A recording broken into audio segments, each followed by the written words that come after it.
بسم اللہ الرحمن الرحیم۔ قاضی حسین احمد مجاہد ملت، ان کی پوری زندگی جہد مسلسل سے عبارت ہے۔ تحریر سینٹر سراج الحق، امیر جماعت اسلامی۔ قاضی حسین احمد ایک جہد مسلسل کا نام ہے۔ وہ پارے کی طرح ہر وقت حرکت میں رہنے والی شخصیت تھے۔ مایوسی کا لفظ ان کی کتاب میں نہیں تھا۔ جس طرح حضرت عبداللہ بن رواحہ رضی اللہ تعالیٰ عنہ نے فرمایا تھا کہ اس سے پہلے کہ موت میری طرف آئے، کیوں نہ میں موت کا بڑھ کر استقبال کروں۔ وہ چاہتے تھے کہ ان کی زندگی کا اختتام اللہ کے راستے پر چل کر کرتے ہو۔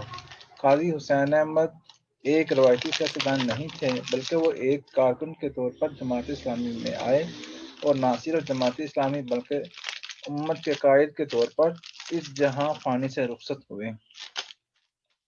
قاضی صاحب علمی دنیا سے تعلق رکھتے تھے۔ بنیادی طور پر وہ جغرافیہ کے پروفیسر تھے اور سعید الشریف کالج سوات میں پڑھاتے رہے، اس لیے آخری لمحہ تک ان کا انداز ایک معلم اور مربی کا رہا۔ قاضی حسین احمد نے سید مودودی کا لٹریچر نثر میں پڑھا تھا، مگر اس کا اظہار وہ علامہ اقبال کے اشعار میں کرتے تھے۔ علامہ اقبال رحمۃ اللہ علیہ کا اردو اور فارسی کلام انہیں ازبر تھا۔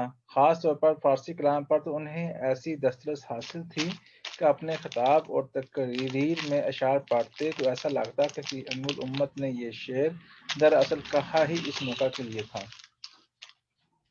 قاضی صاحب کوئی بات بھی اپنے دل میں چھپا کر نہیں رکھتے تھے۔ میں محسوس کرتا ہوں کہ ان کا باطن ان کے ظاہر سے زیادہ روشن تھا۔ اپنی غلطیوں کا اعتراف کرنے والے انسان تھے۔ اپنے بعد سیاسی فیصلوں کے بارے میں برملا اظہار کرتے تھے۔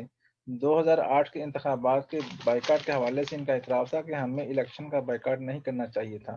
جب قاضی حسین احمد امیر جماعت بنے، میں ان دنوں صوبہ سرحد کا اسلامی جمعیت طلباء کا ناظم تھا اور بعد میں 88 میں جمعیت کا ناظم اعلیٰ منتخب ہوا۔ ہم پشاور یونیورسٹی میں ہوتے تھے۔ قاضی صاحب جب بھی پشاور آتے ہم فجر کی نماز ان کی امامت میں پڑھنے کے لیے ان کے گھر جاتے تھے اور صبح کی واک میں ان سے مشاورت کرتے تھے۔ واک کے دوران وہ انتہائی شفقت اور محبت سے ہمارا ہاتھ پکڑ کر سنجیدہ مسائل پر ہماری رہنمائی فرماتے تھے۔ مجھے یاد ہے کہ ایک بار رمضان میں ہم روزہ رکھ کر پشاور سے نکلے اور کوہاٹ، بنوں، کرک اور ڈیرہ اسماعیل خان سے ہوتے ہوئے اسلام آباد پہنچے۔ راستے میں پانی اور کھجور سے روزہ افطار کیا۔ سحری میں قریباً 3 گھنٹے باقی تھے۔ سبھی تھکے ہوئے تھے، جہاں بڑے سو گئے، لیکن جب ہم سحری کے لیے اٹھے تو قاضی صاحب اسی طرح حشاش بشاش تھے اور اپنے گھر میں ہماری میزبانی کر رہے تھے۔ پھر وہ ہمیں فجر پڑھاتے ہی اسلام آباد میں کسی میٹنگ میں چلے گئے۔ قاضی حسین احمد نے افغان جہاد میں بنیادی کردار ادا کیا۔ آج جس طرح پاکستان کے عوام ان کی خدمات کا اعتراف کرتے ہیں، اسی طرح افغان عوام ان سے عقیدت محبت کا اظہار کرتے ہیں۔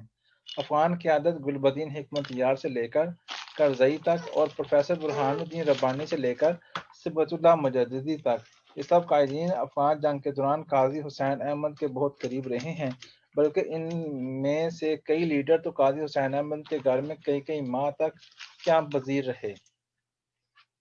افغان رہنماؤں نے ہمیں بتایا کہ جب ہم پشاور آتے تو قاضی صاحب فارسی میں جہاد کے بارے میں لٹریچر چھپوا کر ہمیں دیتے۔ اس طرح قاضی صاحب بوسنیا اور چیچنیا کے آزادی پسند تحریکوں کے قائدین کے ساتھ قریبی روابط رکھتے تھے۔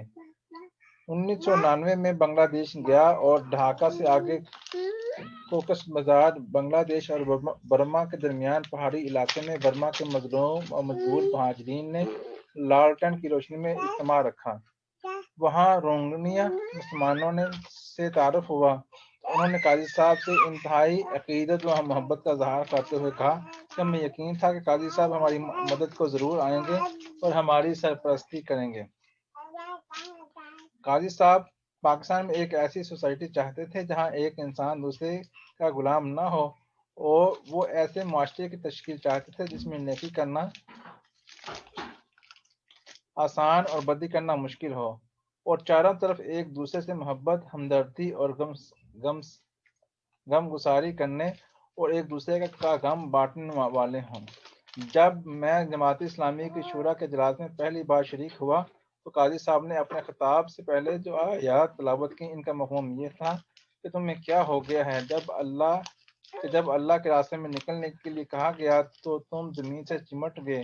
کیا تم نے دنیا کی زندگی کو آخرت کے مقابلے میں پسند کیا ہے؟ اور یہ دنیا کی زندگی آخرت کے مقابلے میں کچھ بھی نہیں ہے۔ سورہ توبہ۔ قاضی صاحب نے مختلف سیاسی اور دینی اتحاد قائم کیے۔ وہ IJI میں شریک رہے، اگرچہ وہ تجربہ بھی خوشگوار نہیں تھا۔ قاضی صاحب نے اسلامک فرنٹ بنایا، لیکن جماعت کو ایک اور متحد رکھنے کے لیے انہوں نے دوبارہ جماعت کے نام اور جھنڈے سے انتخابات میں جانا ہی بہتر سمجھا۔ دینی جماعتوں اور مختلف مکتبہ فکر کو متحد کرنے کے لیے انہوں نے ملی یکجہتی کونسل بنائی۔ قاضی صاحب کے اندر سالار قافلہ کی وہ تمام خوبیاں موجود تھیں جو ہمیں قرون اولیٰ کے مسلمانوں میں ملتی ہیں۔ وہ بہت شرط سے چلتے تھے۔ جب ہم انہیں جمعیت کے پروگراموں اور ریلیوں وغیرہ میں دیکھتے تو وہ جوانوں سے زیادہ تیز چلتے تھے، حتیٰ کہ جب انہیں دل کی تکلیف ہو گئی اور ڈاکٹروں نے انہیں تیز چلنے سے منع کر دیا تب بھی وہ اپنی عادت کے مطابق ہمیشہ دوسروں سے آگے ہوتے۔ قاضی صاحب مذہبی جماعتوں کو متحد اور اکٹھا کرنے کے لیے ہمیشہ متحرک رہے۔ ان کی شدید خواہش تھی کہ دینی جماعتیں ایک ہو کر سیکولر جماعتوں کا مقابلہ کریں تاکہ پاکستان کو اس کی شناخت اور نظریے سے محروم کرنے کی جو سازشیں ہو رہی ہیں ان کو ناکام بنایا جا سکے۔ اس مقصد کے لیے انہوں نے دیگر قائدین کے ساتھ مل کر 2002 میں متحدہ مجلس عمل بنائی۔ یہ پاکستان کی تاریخ میں مذہبی جماعتوں کے اتحاد کا کامیاب تجربہ تھا۔ MMA کے 68 ارکان اسمبلی میں پہنچے اور MMA خیبر پختونخوا میں حکومت بنانے میں بھی کامیاب ہوئی۔ پرویز مشرف کے مارشل لا کو سب سے پہلے قاضی صاحب نے چیلنج کیا تھا۔ یہ قاضی صاحب ہی کی للکار تھی کہ ترکی نہیں ہے کہ پرویز مشرف اتا ترک بننے کی کوشش میں ہیں۔ یہ پاکستان ہے جس کی بنیاد لا الہ الا اللہ ہے۔ اللہ حافظ۔